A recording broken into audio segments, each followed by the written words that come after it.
This is the reading for day 60 of the year 2022, March the 1st, 2022. I am reading from the New Living Translation of the Chronological One-Year Reading Bible. Today's scripture is from the book of Numbers. Numbers chapter 6, starting at verse 1. Heading: Nazirite Laws. Then the Lord said to Moses, "Give the following instructions to the people of Israel. If any of the people, either men or women, take the special vow of a Nazirite, setting themselves apart to the Lord in a special way, they must give up wine and other alcoholic drinks. They must not use vinegar made from wine or from other alcoholic drinks. They must not drink fresh grape juice, and they must not eat grapes or raisins. As long as they are bound by the Nazirite vow, they are not allowed to eat or drink anything that comes from a grapevine, not even the grape seeds or skins. They must never cut their hair throughout the time of their vow, for they are holy and set apart to the Lord. Until the time of their vow has been fulfilled, they must let their hair grow long, and they must not go near a dead body during the entire period of their vow to the Lord. Even if the dead person is their own father, mother, brother, or sister, they must not defile themselves, for the hair on their head is the symbol of their separation to God. This requirement applies as long as they are set apart to the Lord. If anyone falls dead beside them, the hair they have dedicated will be defiled. They must wait for 7 days and then shave their heads. Then they will be cleansed from their defilement. On the 8th day, they must bring 2 turtle doves or 2 young pigeons to the priest at the entrance of the tabernacle. The priest will offer one of the birds for a sin offering and the other for a burnt offering. In this way, he will purify them from the guilt they incurred through the contact with a dead body. Then they must reaffirm their commitment and let their hair begin to grow again. The days of the vow that were completed before the defilement no longer count. They must rededicate themselves to the Lord as a Nazirite for the full term of their vow, and each must bring a 1-year-old male lamb for a guilt offering. This is the ritual law for Nazirites. At the conclusion of their time of separation as Nazirites, they must each go to the entrance of the tabernacle and offer their sacrifices to the Lord.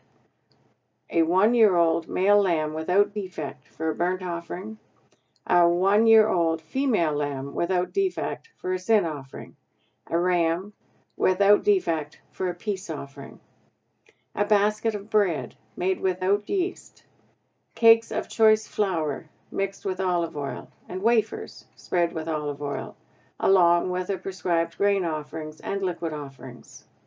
The priest will present these offerings before the Lord. First, the sin offering and the burnt offering, then the ram for a peace offering, along with a basket of bread made without yeast. The priest must also present the prescribed grain offering and liquid offering to the Lord. Then the Nazirites will shave their heads at the entrance of the tabernacle. They will take the hair that had been dedicated and place it on the fire beneath the peace offering sacrifice. After the Nazirite's head has been shaved, the priest will take for each of them the boiled shoulder of the ram, and he will take from the basket a cake and a wafer made without yeast. He will put them all into the Nazirite's hands. Then the priest will lift them up as a special offering before the Lord. These are the holy portions for the priest, along with the breast of the special offering and the thigh of the sacred offering that are lifted up before the Lord. After this ceremony, the Nazirites may again drink wine. This is the ritual law of the Nazirites, who vow to bring these offerings to the Lord. They may also bring additional offerings if they can afford it, and they must be careful to do whatever they vow when they set themselves apart as Nazirites. Heading: The Priestly Blessing. Then the Lord said to Moses, "Tell Aaron and his sons to bless the people of Israel with this special blessing. May the Lord bless you and protect you. May the Lord smile on you and be gracious to you. May the Lord show you his favor and give you his peace. Whenever Aaron and his sons bless the people of Israel in my name, I myself will bless them." Numbers chapter 10, starting at verse 1. Heading: The Silver Trumpets. Now the Lord said to Moses, "Make 2 trumpets of hammered silver for calling the community to assemble and for signaling the breaking of camp. When both trumpets are blown, everyone must gather before you at the entrance of the tabernacle.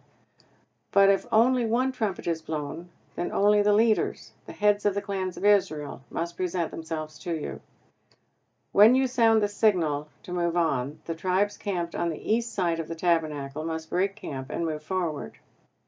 When you sound the signal a second time, the tribes camped on the south will follow. You must sound short blasts as a signal for moving on. But when you call the people to an assembly, blow the trumpets with a different signal. Only the priests, Aaron's descendants, are allowed to blow the trumpets.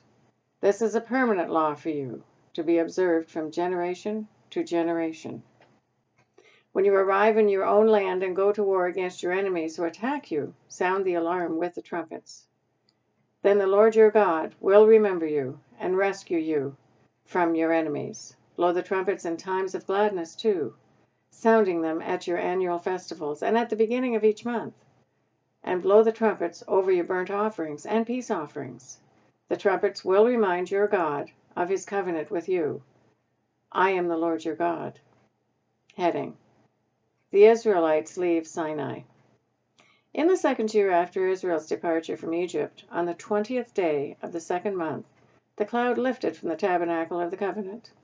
So the Israelites set out from the wilderness of Sinai and traveled on from place to place until the cloud stopped in the wilderness of Paran. When the people set out for the first time, following the instructions the Lord had given through Moses, Judah's troops led the way.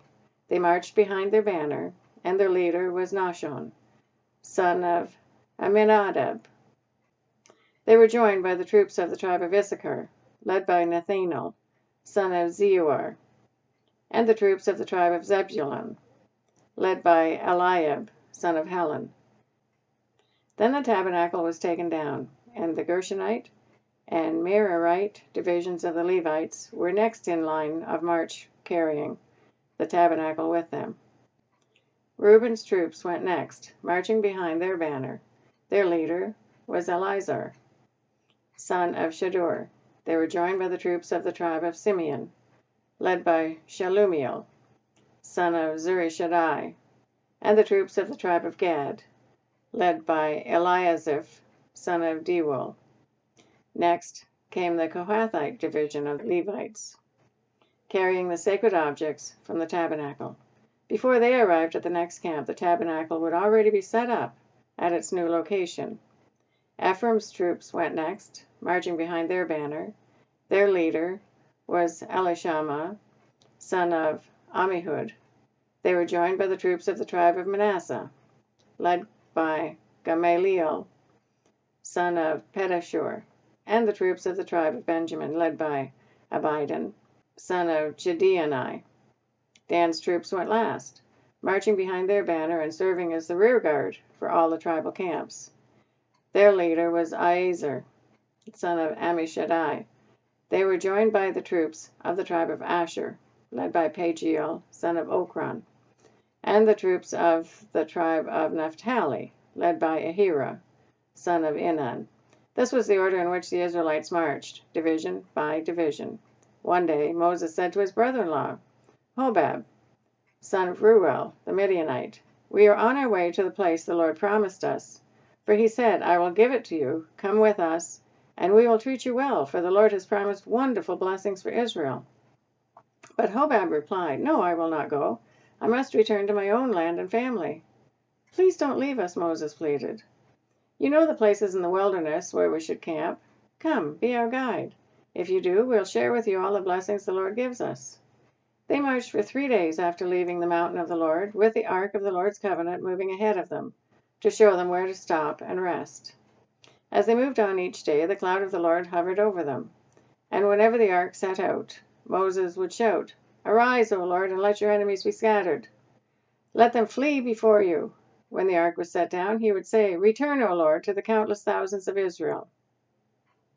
That is a reading for day 60 of the year 2022. God bless each and every one of you, and may God be with you until we meet again.